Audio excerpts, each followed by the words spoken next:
Halo guys, apa kabar kalian semua? Gue baik-baik aja pastinya. Dan pada kesempatan kali ini kembali lagi ke channel Punggawa. Sebelumnya gue pengen minta maaf karena gue udah libur cukup lama. Mungkin yang pengen gue ucapin adalah selamat Hari Raya Idul Fitri teman-teman semua. Mungkin sedikit telat, tapi nggak apa-apa. Semoga di Hari Raya Idul Fitri yang kemarin itu bisa menjadi refreshment baru bagi kalian, bisa terus bersama dengan orang-orang yang kalian sayangi, bersama keluarga. Semoga kemenangan juga dapat hadir kiranya di keluarga kalian dan teman-teman terdekat kalian, dan semoga berkah lah Idul Fitri kemarin ya teman-teman. Dan pada kesempatan kali ini, sesuai dengan thumbnail yang udah kalian lihat, kita bakal mencoba untuk membuat rebuild series lagi. Kapan terakhir kali gue ngelakuin rebuild series? Kemarin gue udah ngasih rebuild series tentang tim London juga dari Tottenham Hotspur. Yang kita tahu Spurs di detik ini benar-benar di kondisi yang gak bagus. Mereka relegation battle itu cukup gila untuk Spurs yang beberapa musim lalu masih mengejar top 6, top 4. I don't know, tapi ya situasinya cukup gila. Situasi Spurs cukup gila. Dan ya, it is what it is. Dan sekarang kita bakal nge-rebuild saudaranya Spurs dari London juga, Chelsea, yang sedikit shaky. Bahkan sampai gua nge-record video ini, Chelsea itu belum menang dalam 4 pertandingan terakhir. 4 pertandingan terakhir itu salah satunya adalah kalah lawan Everton 3-0 dan juga kebantai lawan PSG dari 2 leg Champions League round of 16 8-2. Itu menurut gue cukup gila, dan gue rasa ada yang salah sih sama Chelsea. There's something wrong with Chelsea. Karena musim lalu Chelsea juga, ya menurut gue luar biasa musim lalu. Chelsea bisa meraih posisi top 4, dan menurut gue musim ini Chelsea ada di posisi ke-6. Mungkin kalau misalnya kalian lihat di table, nggak seburuk itu memang. Posisi 6 masih kok. Nggak seburuk Spurs yang musim lalunya bahkan di di posisi 17 gitu loh. Udah hampir terdegradasi. Tapi ya Chelsea ini menurut gue belum terlalu buruk, ada di posisi 6 sekarang. Tapi permainan Chelsea inilah yang jadi masalah. Kira-kira ada apa? Karena gue yakin sekali Chelsea ini semakin kesini semakin menurun performanya. Kita bakal bahas di sini, dan kita bakal bahas juga kira-kira apa sih yang dibutuhkan Chelsea, atau siapa sih yang dibutuhkan Chelsea. Oke guys, gue tahu betul sebenarnya kalau rebuild series kayak gini ya memang enaknya ada narasumber lain gitu loh. Kayak mungkin di video kemarin Spurs ada Brito sama Dito kan, ada teman-teman gue. Dan tapi di sini gue bakal mencoba untuk menyajikan rebuild series ini sesuai dengan pemikiran gue sendiri, supaya nanti gue nanti bakal open kolom komentar aja. Silakan kalian kalau misalnya ada masukan, ada nama untuk Chelsea, bisa di drop aja di kolom komentar di bawah. Dan di sini saya lagi jelas gue bukan yang paling ahli sepak bola, tapi sebagaimana gue menonton Chelsea dan gue melihat Chelsea yang akhir-akhir ini, gue nonton replay-replaynya Chelsea aja sih. Gue gak pernah nonton Chelsea secara live, karena gue juga ya gue bukan fans Premier League, gue juga bukan fans Chelsea. Jadi kalau misalnya gue ada kekeliruan, mohon dimaafkan. Mungkin dari kalian ada yang fans Chelsea, bisa kasih masukan untuk squad Chelsea musim depan di rebuild series ini. Oke, jadi kita mulai dari pertama. Yang pertama adalah kita harus address dulu kira-kira masalah Chelsea ini apa. Kalau dari pandangan gue, masalah Chelsea ini adalah mereka terlalu dalam squadnya. Loh, bukannya itu malah bagus kedalaman squad? Bukannya lu sering mention soal kedalaman squad untuk menangin liga? Iya, gue sering mention. Tapi apa yang dilakukan Chelsea adalah menumpuk squad. Menumpuk squad dan memiliki kedalaman squad yang dalam itu beda. Menumpuk squad itu secara tidak langsung memperdalam squad depth atau kedalaman squad. Tapi kita harus lihat juga pemain-pemain yang dimiliki Chelsea. Menurut gue pribadi, pemain-pemain yang dimiliki Chelsea itu belum matang, masih mentah lah. Ibarat kata Chelsea ini pemainnya masih sangat-sangat muda, masih banyak banget pemain muda Chelsea. Kalau misalnya kalian nggak notice, mungkin bakal gue sebutin beberapa. Contohnya Mamadou Sarr, masih 20 tahun. Josh Achampong masih 19 tahun.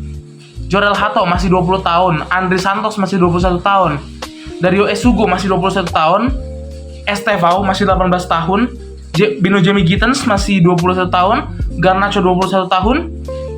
Mark Huyu 20 tahun, dan juga Mheuka ini bahkan gue baru denger 18 tahun. Kayaknya pemain akademi mereka, karena kita semua tahu akademi Chelsea itu salah satu akademi terbaik di sepak bola. Mungkin di bawahnya Barcelona lah, di bawahnya La Masia. Tapi ya karena bagusnya akademi ini Chelsea seolah-olah tidak bisa memilih pemain mana yang lebih matang ketimbang pemain yang mentah. Jadi yang dimasukin ke squad mereka sekarang adalah pemain-pemain yang notabene masih mentah. Sehingga menurut gua kedalaman squad seperti itu adalah sia-sia. Karena kedalaman squad yang gua maksud adalah Real Madrid 2016-2017. Ronaldo cedera nggak masalah. Masih ada Lucas Vazquez bisa main di sana. Benzema cedera nggak apa, masih ada Alvaro Morata. Semuanya sudah matang. Bukan kedalaman squad yang banyak pemain mentahnya. Kayak gitu. Atau mungkin when I talk about kedalaman squad, kita lihat di Liverpool. Ada Gravenberch, ada Endo. Dua-duanya pemain matang yang walaupun Gravenberch masih muda, mungkin nggak terlalu muda lagi sekarang. Ya, I mean masih prime lah Gravenberch. Tapi ya kedalaman squad itu ada karena Gravenberch, kenapa? Gravenberch adalah pemain matang. Endo nggak usah diomongin, dia adalah pemain senior. Kayak gitu maksud gua. Jadi itu yang maksud gua adalah bedanya kedalaman squad dan juga menumpuk squad, sehingga menurut gua squad Chelsea saat ini tidak efektif. Jadi menurut gua itu sih yang harus diadres dari Chelsea. Dan juga masalah yang harus diadres dari Chelsea adalah ya itu, poin utamanya sebenarnya itu. Cuma mungkin ada sedikit lagi masalah yang dialami Chelsea, yaitu adalah underperformnya para pemain. Contoh Cole Palmer. Musim lalu menurut gua Cole Palmer, I know walaupun banyak yang bilang overrated, golnya penalti doang, tapi still Palmer itu musim lalu sangat-sangat kreatif. Selain sangat kreatif, Palmer juga clinical di box lawan. Tapi musim ini setelah Palmer ngalamin cedera, he's not the same Palmer anymore gitu loh. Ada sesuatu yang salah dan ada sesuatu yang kurang dari Cole Palmer. Tapi gue nggak tahu apa, tapi yang gue yakin adalah itu adalah ya efek samping cedera gitu loh. Mungkin dia main dengan rasa sakit di kaki, I don't know. Mungkin itu yang harus gue bilang adalah masalah Chelsea. Next yang harus kita address dari Chelsea adalah Liam Rowe Senior. No disrespect buat Liam Rowe Senior, tapi menurut gue kualitas dia seharusnya emang belum di Chelsea, and I've made it clear. Jadi kita langsung aja masuk rebuild. Kita bakal bahas dulu mengenai pelatih, sekalian nyinggung Liam Rowe Senior. Menurut gue Liam Rowe Senior ini pengalamannya belum Chelsea lah. Pengalamannya belum Chelsea dan he needs some time. Dia butuh beberapa waktu. Chelsea dengar-dengar rumornya pengen datengin Filipe Luis, Cesc Fabregas yang menurut gue cukup menarik. Filipe Luis mungkin terlalu buru-buru karena memang levelnya juga sebagai pelatih belum Chelsea. Cesc Fabregas membawa Como amat sangat baik di Serie A, tapi apakah udah kelasnya Chelsea dengan tim yang dalam tanda kutip cukup bertabur bintang ini? Karena menurut gue belum sih Cesc Fabregas. Jadi kita mesti address dulu, dengan banyaknya pemain muda di Chelsea, dengan banyaknya pemain akademi Chelsea yang bagus-bagus, kita harus pilih pelatih yang cukup akrab untuk memainkan pemain muda. Contohnya siapa? Gue bakal kasih contoh adalah Roberto De Zerbi. Menurut gue ini adalah salah satu opsi terbaik untuk Chelsea musim ini. Musim depan maksud gue, untuk mengganti Liam Rowe Senior kalau misalnya memang Liam Rowe Senior tidak ada di plan manajemen Chelsea berikutnya. Dan menurut gue kenapa Roberto De Zerbi ini sangat-sangat cocok untuk Chelsea? Menurut gue permainan ofensif yang ditawarkan sama Roberto De Zerbi ini bakal cukup berguna untuk Chelsea, dimana Chelsea ini kan kita tahu fullbacknya aja menurut gue cukup capable lah untuk menyerang. Kita tahu juga lini tengahnya Chelsea kalau misalnya lagi on form ya amat sangat gila. Enzo Fernandez itu amat sangat gila. Caicedo juga dengan defensive mind-nya dan juga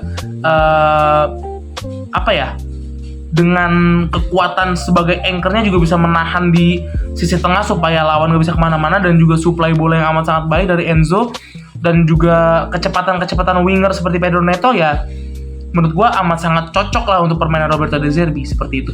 Jadi mungkin untuk dari opsi gua, Liam Rowe Senior opsi terbaiknya adalah Roberto De Zerbi. Kalau misalnya nggak bisa, mungkin bisa dipanggil Cesc Fabregas, karena menurut gua Cesc Fabregas juga di Como amat sangat bagus.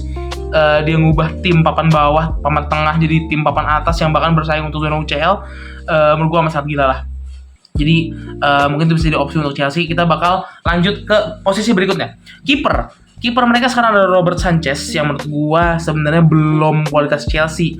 Menurut gua Robert Sanchez ini masih amat sangat inkonsisten.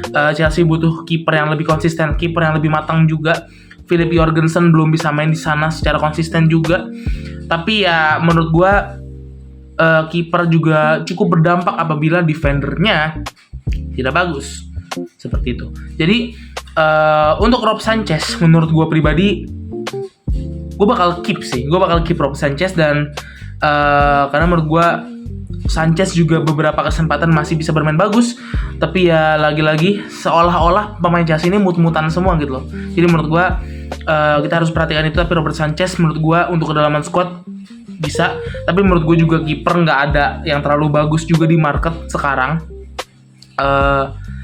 Tapi kita bakal lihat juga lah bagaimana kedepannya. Tapi Robert Sanchez untuk saat ini bakal gua keep. Dan juga untuk formasi, jangan lupa kita bakal pakai 4-2-3-1 yang sering dipakai sama Chelsea seperti biasa dengan 4 back-nya. Di sisi kiri adalah Cucurella. Menurut gua nggak usah banyak cincong lah ya. Cucurella adalah salah satu back yang paling konsisten dari Chelsea dan jelas bakal gua keep. Menurut gua juga market left back sebenarnya cukup banyak, tapi menurut gue Cucurella masih bisa lah bertahan di Chelsea. Mungkin opsi-opsi yang cukup menarik seperti Theo Hernandez yang sekarang udah main di Arab, mungkin bisa dipanggil lagi gitu untuk main di Eropa, karena menurut gue Theo masih punya potensi itu, Theo masih punya kekuatan dan kemampuan itu untuk bermain di Eropa di level tertinggi jelas. Dan tapi Cucurella menurut gue ya he's an option sih, he's the best option buat Chelsea sekarang. Tapi ya itu dia, Cucurella bakal gue keep. Oke, selanjutnya kita bakal geser ke center back. Di sini menurut gue juga cukup bingung sih sebenarnya Chelsea ini gunain siapa di center back. Tapi mungkin gue bakal kasih yang paling familiar aja, yaitu adalah Wesley Fofana. Dimana Wesley Fofana ini menurut gue adalah pemain yang cukup bagus sebenarnya, tapi lagi-lagi dalam mengontrol bola, memainkan bola sebagai ball playing defender, menurut gue Wesley Fofana masih butuh work lah, masih butuh latihan, karena menurut gue terlihat sekali Wesley Fofana ini kalau misalnya megang bola masih cukup gak nyaman, masih cukup inkonsisten. Dan menurut gue Wesley Fofana ini needs time. Dia udah 25 tahun, tapi kita tahu potensi sebenarnya saat dia bermain di Leicester menurut gue amat sangat gila. Pemainnya ini bagus sekali, tapi ya menurut gue belum keluar lah di Chelsea, kayak belum keluar aura dan jiwa Wesley Fofana di Leicester. Jadi menurut gue butuh waktu. Tapi apakah Chelsea bisa mendapatkan center back yang lebih bagus? Jelas bisa menurut gue. Dan menurut gue Chelsea juga di center back ini amat sangat dalam pak, kedalaman squadnya sangat-sangat gila. Mereka masih punya pemain-pemain kayak Trevoh Chalobah, Benoit Badiashile, dan juga Tosin. Jadi tapi yang kurang menurut gue ya nama-nama yang gue sebutin tadi sebagai pemain rotasi menurut gue memang tidak cukup bagus, akui saja gitu loh, memang tidak cukup bagus untuk bermain Chelsea, sehingga menurut gue ya Wesley Fofana menurut gue masih jadi the best option di sana. Tapi kalau misalnya Chelsea bisa mendapatkan seseorang yang lebih bagus, menurut gue Wesley Fofana untuk menjadi pemain rotasi juga amat sangat bagus. Tapi yang harus diingat juga pemain-pemain seperti Trevoh Chalobah, Benoit Badiashile, dan juga Tosin itu memang harus dijual, karena menurut gue Chelsea nggak terlalu membutuhkan mereka karena memang kualitasnya belum Chelsea gitu. Dan kalau misalnya gue bisa kasih opsi, Chelsea ini bakal gue anggap aja duet center backnya Levi Colwill dan Wesley Fofana ya. Tapi menurut gue yang bakal gue keep adalah Levi Colwill. Kenapa? Levi Colwill itu menurut gue lebih oke. Dia juga lebih muda 2 tahun dari Wesley Fofana. Tapi memang masalah Levi Colwill adalah cedera, sehingga Chelsea nggak bisa terlalu rely lama-lama sama Levi Colwill, karena kalau misalnya rely sama Levi Colwill lama-lama, takutnya dia cedera, balik lagi dan jadi inkonsisten, itu bakal jadi bumerang untuk Chelsea. Jadi untuk sekarang gue bakal sell dua-duanya, anggap aja gitu ya, atau mungkin turunin sebagai main rotasi, tapi sell Trevoh Chalobah, Benoit Badiashile, dan juga Tosin, dan gue bakal beli 2 center back baru yang lebih berkualitas. Satu rumor yang menurut gue amat sangat menarik adalah Chelsea tertarik sama Marco Senesi, dimana Marco Senesi adalah center back dari Bournemouth yang musim ini nggak terlalu perform memang, tapi musim lalu kita lihat bagaimana bagusnya Marco Senesi dan juga Dean Housen bermain bersama. Dan menurut gua Marco Senesi ini untuk Chelsea dengan tinggi badannya, konsistensinya, ketenangannya dalam memegang bola, menurut gue bakal amat sangat bagus dan jadi opsi yang amat sangat gila juga untuk Chelsea. Jadi gue bakal beli Marco Senesi untuk memperbaiki center back Chelsea. Dan juga satu lagi yaitu adalah Luka Vuskovic. Ini pemain menurut gue sangat-sangat gila, dan apabila dia bakal berlabuh ke Chelsea, ini bakal gila. Ini adalah wonderkid yang amat sangat diidam-idamkan banyak klub di Eropa. Dan Chelsea juga dengar-dengar sih katanya tertarik sama Luka Vuskovic. Kalau gue jadi manajemen Chelsea bakal gue gelontorkan lah sejumlah uang untuk membeli Luka Vuskovic, walaupun memang lagi-lagi ini pemain mentah, tapi menurut gue sedikit lagi matang. That's why Chelsea butuh Luka Vuskovic. Oke, dan di kanan Di bek kanan Chelsea punya opsi yaitu adalah Reece James yang jelas lagi cukup shaky juga dengan cederanya. Dia juga bisa main di center defensive mid, amat sangat versatile. Gue bakal keep Reece James di sana. Malo Gusto juga masih cukup bagus walaupun masih sedikit mentah, masih sedikit inkonsisten dalam memegang bola. Tapi Reece James dan juga Malo Gusto menurut gue masih jadi opsi terbaik untuk Chelsea di sisi kanannya. Jadi mungkin itu untuk 4 back gue. Kita bakal maju sedikit ke center defensive mid, 2 center defensive mid atau center defensive mid dan juga center mid yang bisa mengontrol pertandingan. Sebagaimana Chelsea mengontrol pertandingannya, yaitu adalah Moises Caicedo dan juga Enzo Fernandez. Ya menurut gue untuk 2 orang ini, Caicedo dan Enzo Fernandez, 2 pemain yang amat sangat konsisten di Chelsea, bener-bener gila banget setiap harinya, setiap minggunya bermain untuk Chelsea. Menurut gue nggak ada alasan untuk gue ngeganti mereka berdua, jadi gue bakal keep duo ini. Dan menurut gue there's no debate, Chelsea masih membutuhkan mereka berdua. Dan apabila Chelsea kembali ke top form mereka, gue yakin Enzo Fernandez dan Caicedo lah yang menggendong Chelsea di pundak mereka. Jadi next kita bakal main ke sisi depan. Tiga depannya adalah subjek 49 Alejandro Garnacho, Cole Palmer dan juga Pedro Neto. Jadi ini cukup menarik.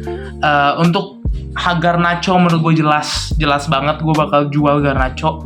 Kita bakal ganti Garnacho untuk pemain yang jauh lebih baik. Jamie Bino Gittens sering cedera, inkonsisten juga, masih tegang lah main di Chelsea, belum terbiasa mungkin.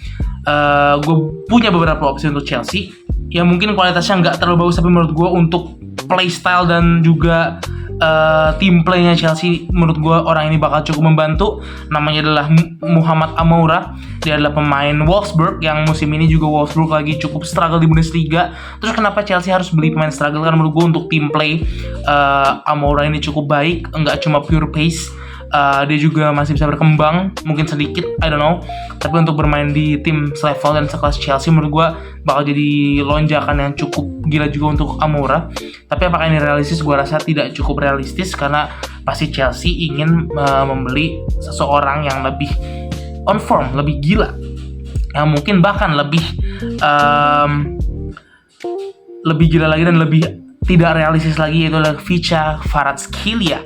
Tapi menurut gue apabila Chelsea dapat Kvarat ya, menurut gue Chelsea bakal jadi tim keparat sih, bakal gila banget. Dan menurut gue ya kita bakal lihat lah saga transfer Chelsea di winger ini. Kan menurut gue Garnacho jelas harus pergi dari Chelsea, bahkan dari Inggris, karena menurut gue level Garnacho udah bukan Premier League lagi. Dan Cole Palmer, gue tahu musim ini Cole Palmer sangat flop. Banyak yang bilang flop Palmer, banyak yang bilang Palmer ini one season wonder. Apakah gue setuju? Gue nggak sepenuhnya setuju, karena menurut gue kita bisa lihat gitu loh, kualitas sebetulnya Palmer musim lalu sebagus apa untuk Chelsea, dan bagaimana dia membawa Chelsea di pundaknya sendiri.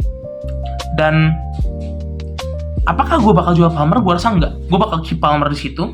Gue bakal kasih Palmer waktu untuk mengembalikan formnya, dibantu dengan pemain-pemain yang biasa bermain di situ di Chelsea. Dan ya kita bakal lihat Palmer masih bisa berkembang, gue yakin. Dan Palmer bisa kembali ke form lagi. Gue nggak terlalu yakin sih, cuma it takes time. Dan gue rasa Palmer needed the time. Jadi gue bakal keep Cole Palmer di sana. Untuk sisi kanan, sekarang Chelsea ya kadang sering mainin Pedro Neto. Pedro Neto juga bisa main di kiri gitu kan, kiri ataupun kanan serah aja. Tapi Pedro Neto menurut gue ada pure pace.